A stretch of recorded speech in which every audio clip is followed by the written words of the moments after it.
नमस्कार, मैं हूं आरजू अंसारी और आप देख रहे हैं राष्ट्रीय जगत विजन न्यूज।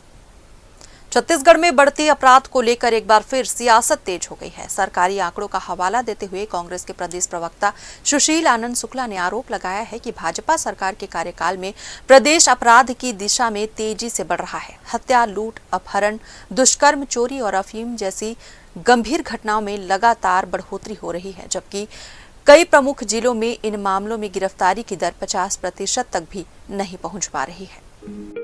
प्रदेश की राजधानी अपराध का गढ़ बन चुकी है। लूट, चाकूबाजी, हत्या, चोरी, बलात्कार की घटनाएं प्रतिदिन बढ़ते जा रही हैं। कल रात ही राजधानी में सरेआम 2 अपराधियों के गुट में गैंगवार हुआ। दौड़ा दौड़ा कर चाकू चलाया गया।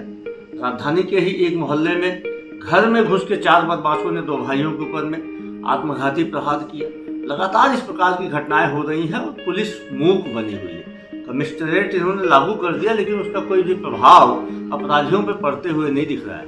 सत्तारूढ़ दल के जो नेता हैं वो पुलिस के कॉलर पकड़ रहे हैं, टीआई के कॉलर पकड़ रहे हैं, सिपाहियों के साथ गाली गलौज की जा रही है, वर्दी उतरवाने की धमकी दी जा रही है। पुलिस का मनोबल टूटा हुआ है और यही कारण है कि राजधानी में अपराधियों के हौसले बढ़े हुए हैं और लगातार कानून व्यवस्था की स्थिति बद से बदतर होती जा रही है।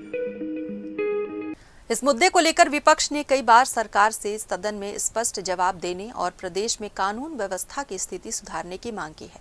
वहीं राजनीतिक हलकों में ये सवाल भी उठने लगा है कि आखिर बढ़ते अपराधों पर सरकार की ठोस रणनीति क्या है।